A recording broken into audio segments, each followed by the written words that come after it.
Hello, and welcome to the epilogue of this Dungeons and Dragons story, where I will be explaining my homebrew world of the world of Onai, or Oni, as some other people might also call it. This is the epilogue because we have already started this campaign a few times already. We are going. I'm going to be going over some of the things that the players have done. You will meet the players when we get to the official start of it. This is the epilogue, as I had mentioned, where I will talk about the world. The episodes for these are going to be uploaded on Twitch. They are going to be live streamed, so all of the future episodes will be live streamed. And then they will be recorded, and they are also being recorded at the same time. Those recordings will be uploaded on Fridays at 5 p.m. Our sessions start at 5 p.m. Specific Standard Time, PST. We begin there. That's when we usually start. If it does sound like I'm usually tired on Wednesdays, it's because I usually come home from work and I usually have about like an hour or so to be able to get a shower in and get ready and do what's needed so that I could be able to properly DM and stuff. So,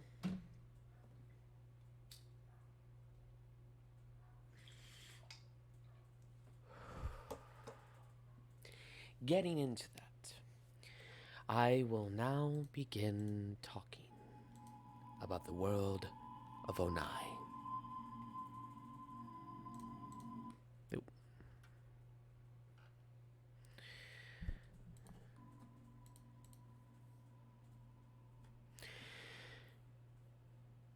Throughout the history of its creation, Onai was never truly a planet, but instead a habitable moon. Its sister planet that it rotates around it, known as the Blue Giant for its name, has not been uncovered, and its origins is unknown. Onai does have a moon, though, by the moon goddess. But the gods have had terrible dealings of all manner. 10,000 years of pure war against legions of various creatures, stemming from the orcs, goblins, ogres, and trolls. All of them have been conceived and been able to multiply their numbers at an alarming rate.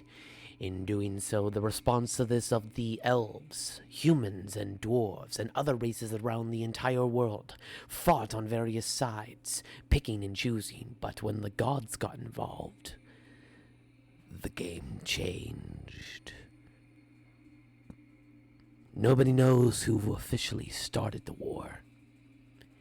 And now, with the history's books of old burned, and many of the knowledges past lost to history, it is unknown what exactly happened during that war.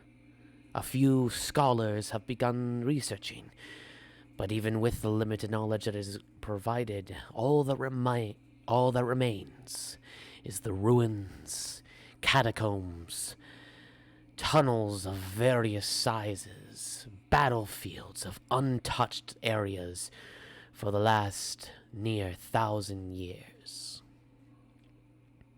The current timestamp is year 999, month of Gerard in the major spring. To explain how the calendar works in this world, there are 13 months. There are, in each month, roughly about 60 to 62 days, for a grand total of about 786, I believe. I'm going off the top of my head, so I apologize. Every night and every day, The facing of the facing of this gas giant does not move, its placement unaltered. The only thing that does change is where the sun sets and rises. Here on Earth, we have it here on to rising in the west and settling in the east.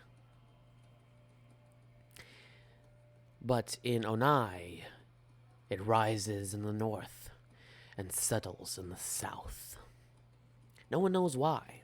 The world's rotation keeps whatever portion of the map itself in continued stasis. The players that we had encountered during this time all were introduced in various different ways, but their destinies and paths have loomed across themselves such as strings upon cloth. The campaign had begun with an open seafaring boat known as the Infirmaris Solcorati. The Infirmaris Solcorati, or the infamous Scourge, or the infamous Scourge. No, Infurious Scourge is the few battalions of the Elven Empire that are extending their hands towards the last few human civilizations that remain. From this, they are extending their hand through the Snake Trail rivers, leading to the passing of various islands into the Bermeris Gulf, where from there the Bastion harbor that is not far from the human civilization that had been reestablished after the war and the loss of their original home as Ebertar. The Eberisian empire of the human civilization lives on, now with the remaining humans in a strange city known as Tatakin.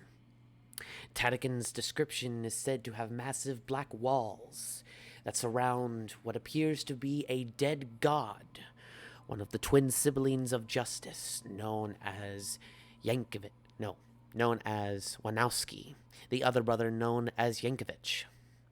Wanowski's bones have turned into a new material that is known as black iron, and its rarity has upsold and has restarted the city and the empire, not near to its full completion as it was, but enough to where it has gotten onto its feet. Most civilizations in this place have been very solitary. Extending of hands have not been done in the last few hundred years, if not a few centuries. And now, with the elves doing so, they have extended their alliance with the human civilization of Tatakin. From there, various religious groups have taken over here, and various other things have occurred during this time.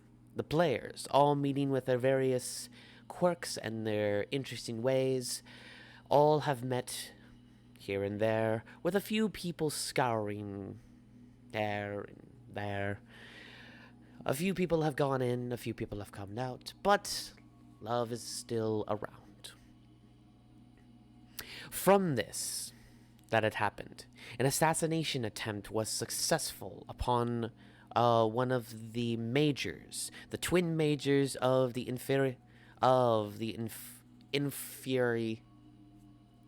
Infirmarian Scourge. I'm sorry if I'm changing the name. I'm trying to remember off the top of my head, so I do apologize. I will clarify in lower notes. Lower notes is what we have for the channel, so I will definitely be working on that as well, alongside with help of other stuff, and you guys can be able to help out too for lore-based tips and stuff.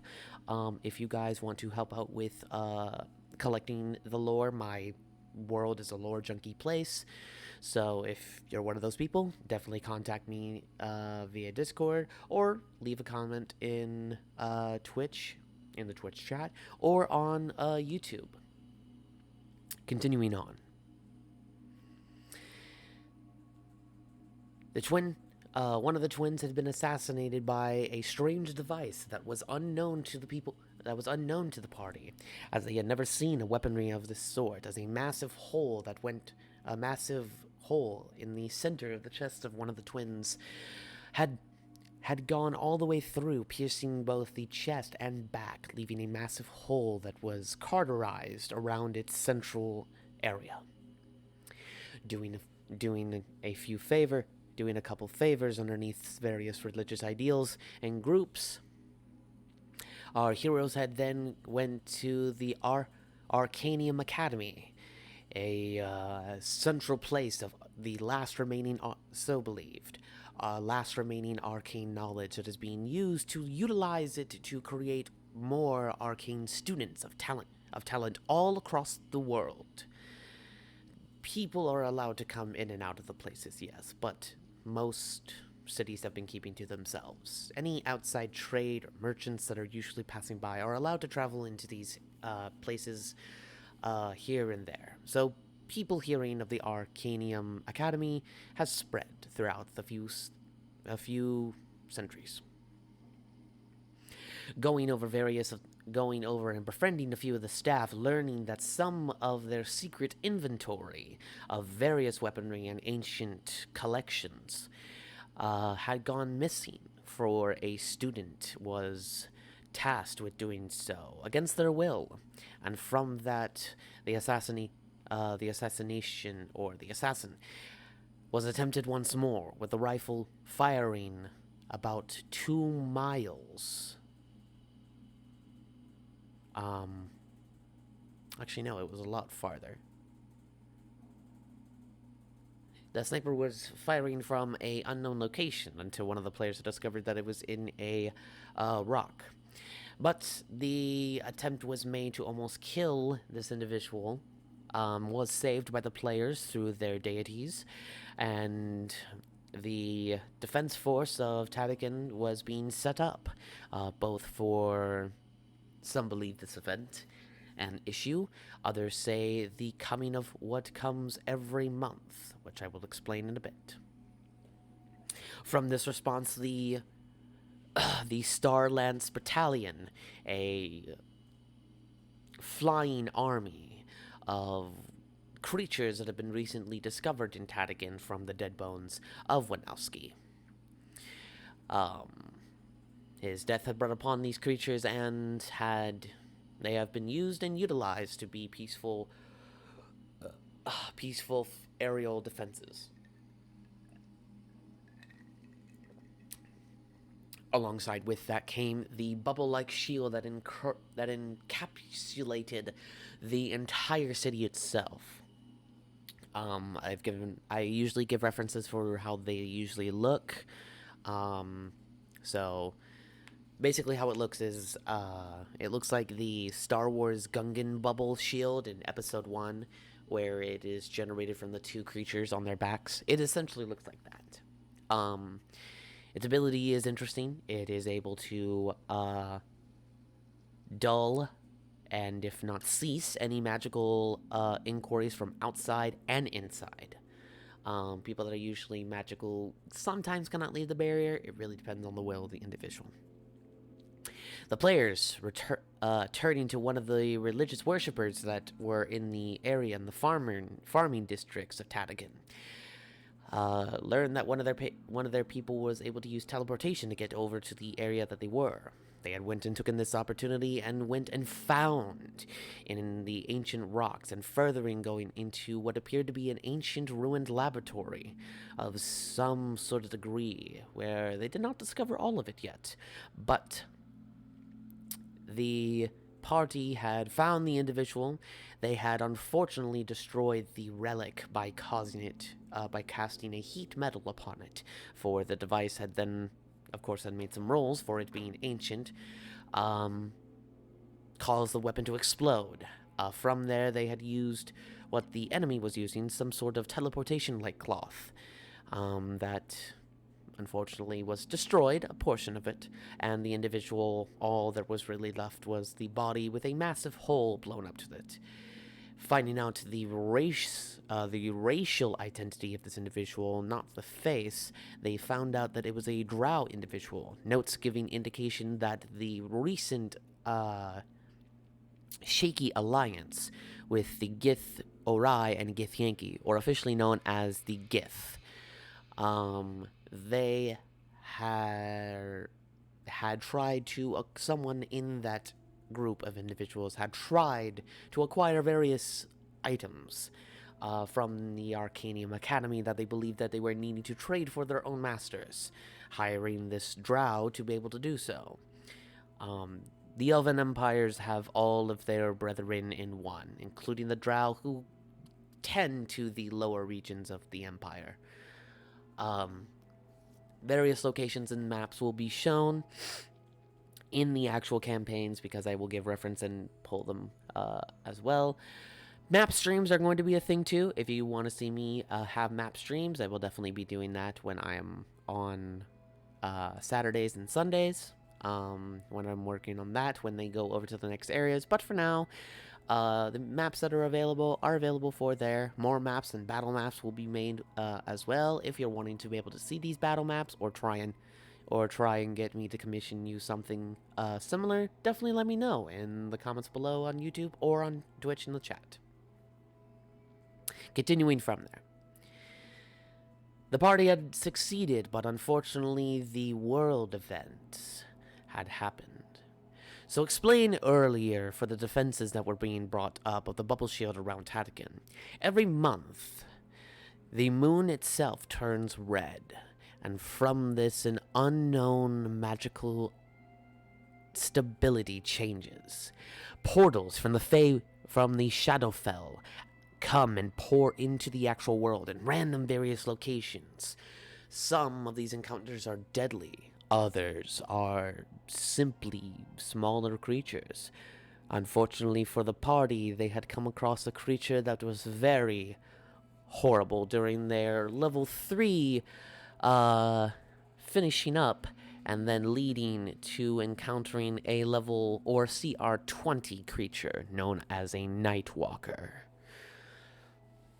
Utilizing the small crested spaces within the actual caves, the heroes had eventually went back and had time to prepare themselves in the ancient laboratory, where they had found out that a large semi-ankle to knee-deep water area was housing a strange Lovecraftian horror-like creature inside of it. Protecting a particular door that was in towards the back.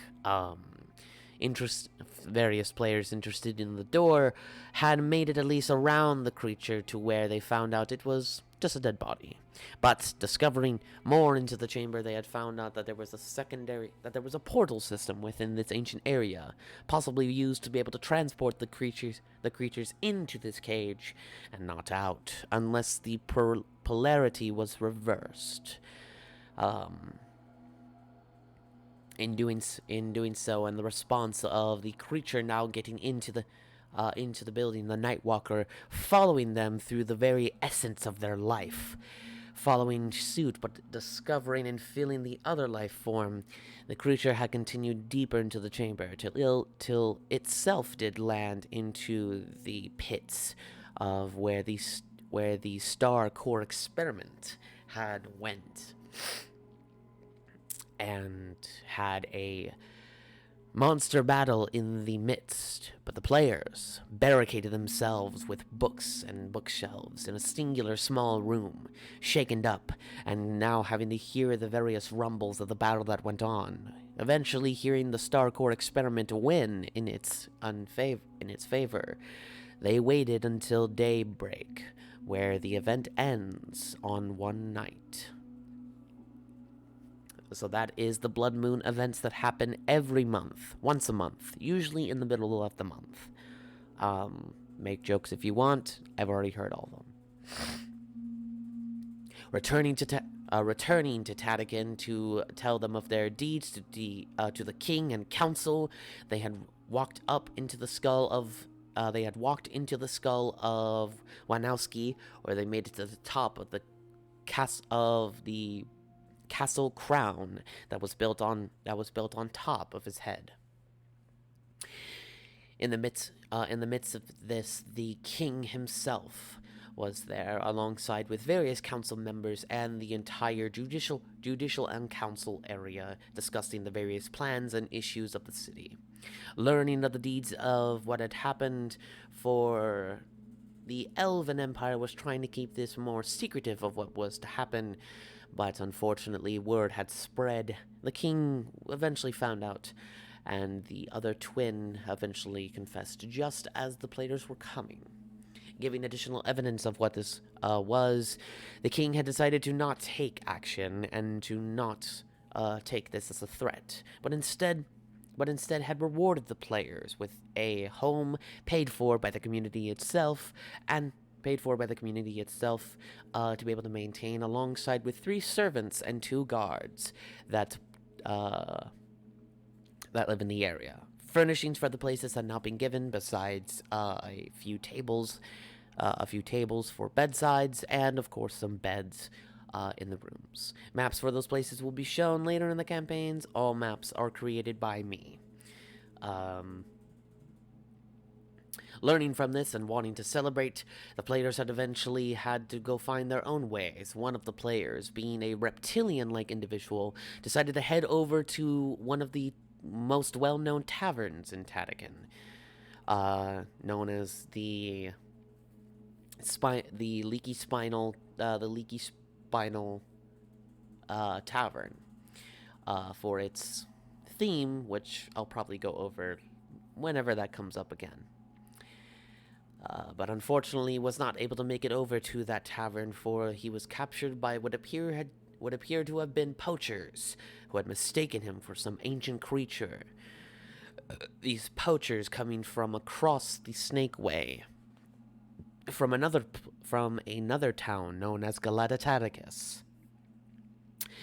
Not much is being known about Galataticus, but the players had learned about the endeavors that had happened. The remaining party set out towards the Bastion Harbor, eventually gaining onto a commercial trading route where they had sent off their way towards there. John, our reptilian friend, learning about the various conversations of these individuals,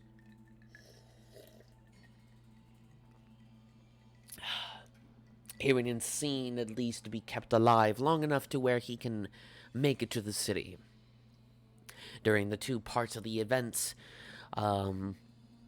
eventually John's escape was given to him by fate, as the Majin Desert, as it's known, hails a creature of ancient proportion, known as the Dune Makers, or giant sandworms that fill the entire Majin Desert, alongside with other means and creatures, which people will eventually see and hear from me.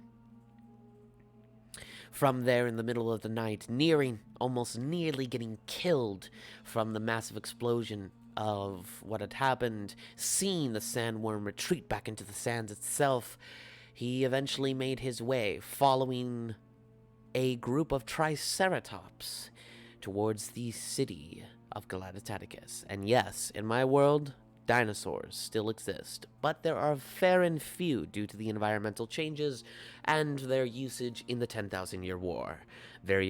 Some species are extinct, most species have been recovering.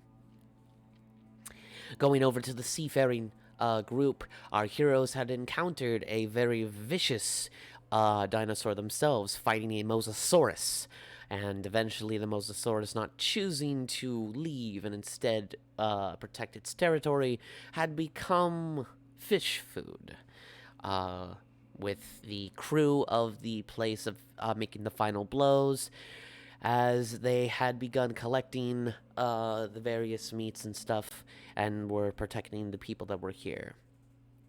The heroes, encountering various things and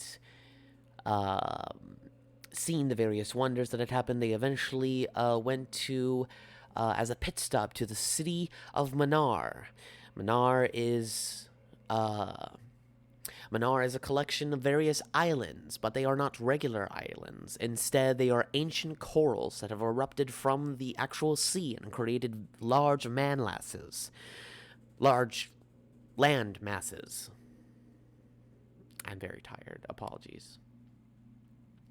These land masses were comprised of various types of corals, ranging from red, uh, orange, blue, green, and purple.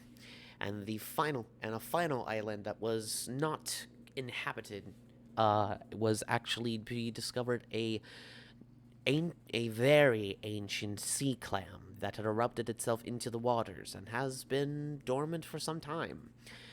An interesting place that they had explored, finding out the various laws and ways of the people here in a seafaring area where they learned the buildings themselves are actually made from the recycled parts of various animals, ranging from whale bones to the occasional man and crustaceanal individuals that are here. The various life forms that live in Manar, ranging from sirens to regular mermaids to merfolk to crustaceanoids and even centauran-like lobster folk, small kind of murloc-ish creatures as well that right here, cephalopod cephalopod like mermaids, kind of like Ursula from Little Mermaid, where she has the octopus legs. The laws here, they had found out that oceanic cannibalism occurs here in this place as not a means of being disrespectful, but instead a means of simply reusing, recycling, and doing exactly what the sea is known to do: give life back to death, give life from death. They had witnessed such an event as a old crustaceanoid was an old crustacean individual had fallen over, and a fellow crustacean person was trying to get him up, and eventually it looked sad. He began mourning alongside with some other people who came by to come and hold hands and mourn for this individual before collecting and ripping and tearing into this individual, at least to use their parts. Everything is utilized in Manar, such as the meat, the shell of individuals, if you have shells, your bones are used, everything is used.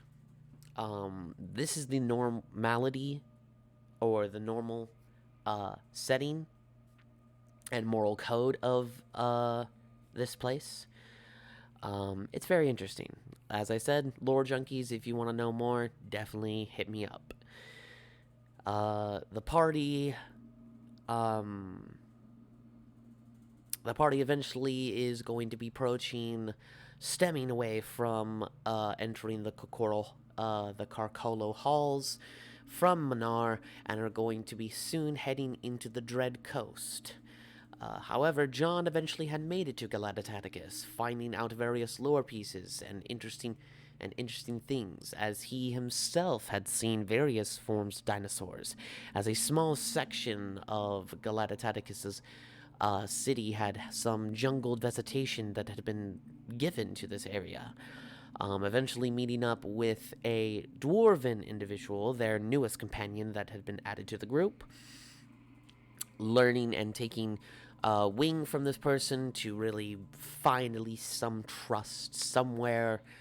In doing so, has been staying with this person for at least a few days until they are comfortable, or until this lizard individual's group comes to find them.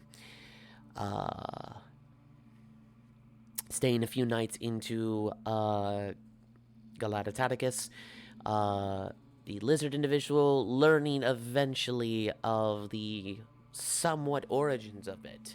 Galacticus is a city of a desert area, settling in what is known now as the Blood Dunes, a section or subsection of the once beautiful jungles of the Jarvonar jungles. It was an extension of those jungles that had been wiped out from the last few battles that had happened in that location from the 10,000-year war. The one thing that has stood and has not been that has not been affected is this ancient, what appears to be a gladiatorial pit made of silverish metal that is unchippable, unbreakable, unmeltable. It has been unable to be ruptured or destroyed or messed with in any particular way with any known metals upon this planet or moon, whatever you want to call it. I'm calling it a planet. It's my world. Wayne's World. Anyway, so the city is known for having its gladiatorial fights that usually happen here with the 12 Pillman champions. 12 warriors of various kind, ranging from gunslingers to arcane users. Most of them are usually hardened warriors of all manner. And from there, that is pretty much it in terms of what has all happened. So yeah, that's all I have to really say about this epilogue of what has gone on. Lore-wise, there is a lot that has been happening, and there's some lore stuff that I will probably go over as well. Probably in other podcasts and stuff. So if you guys are interested in that thing, in having a bunch of lore dumped onto you, definitely let me know.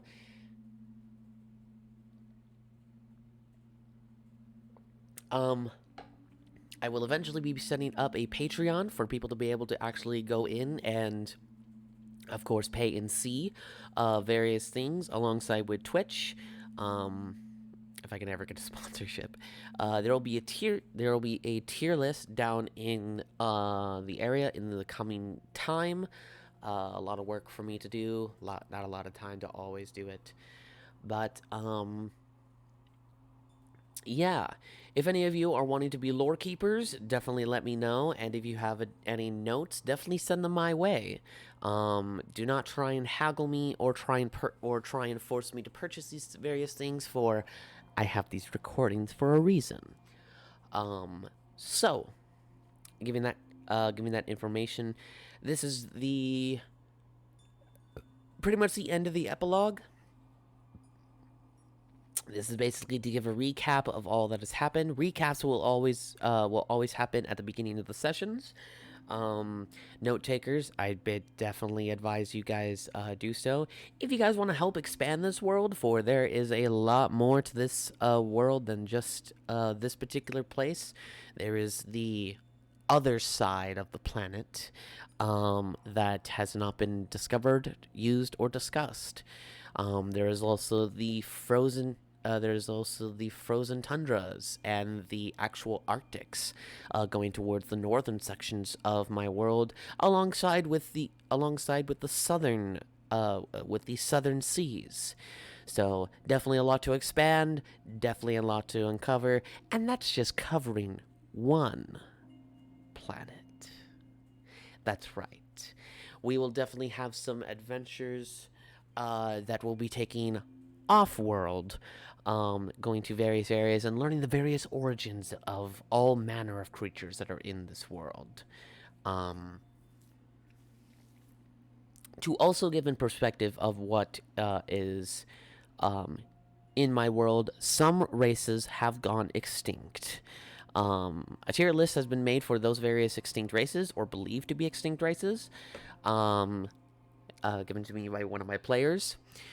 So yeah, all of our tokens that we are being used are going to be moving over from concept arts to Hero Forge models.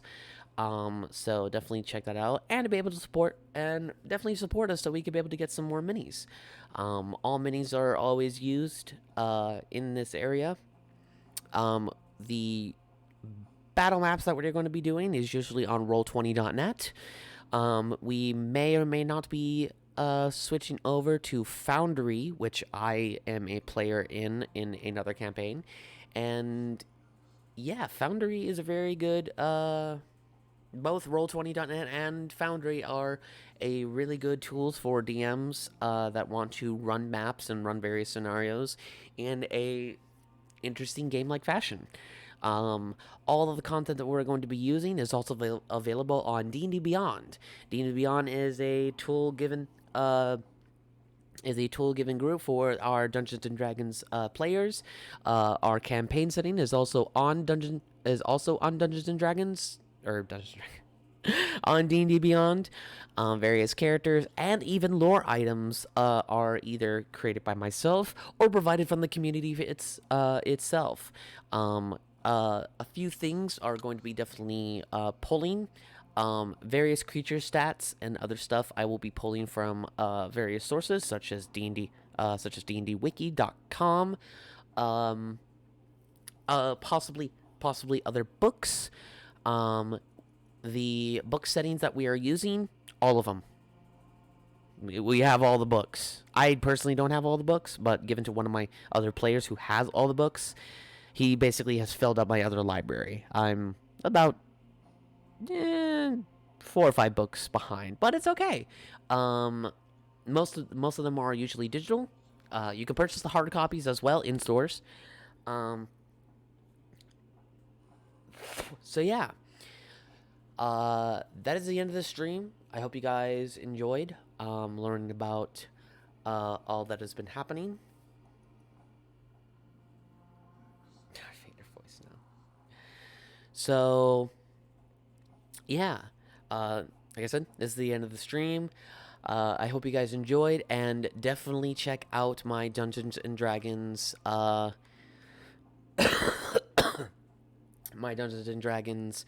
campaign that will be happening tomorrow. Live streaming it at, as I had said at the beginning, 5 p.m. Pacific Standard Time. And yeah, recordings for these episodes will be posted on Fridays, same time. And that's all I really have to say. Hope you guys enjoy, and I will see you guys in the next one. Peace.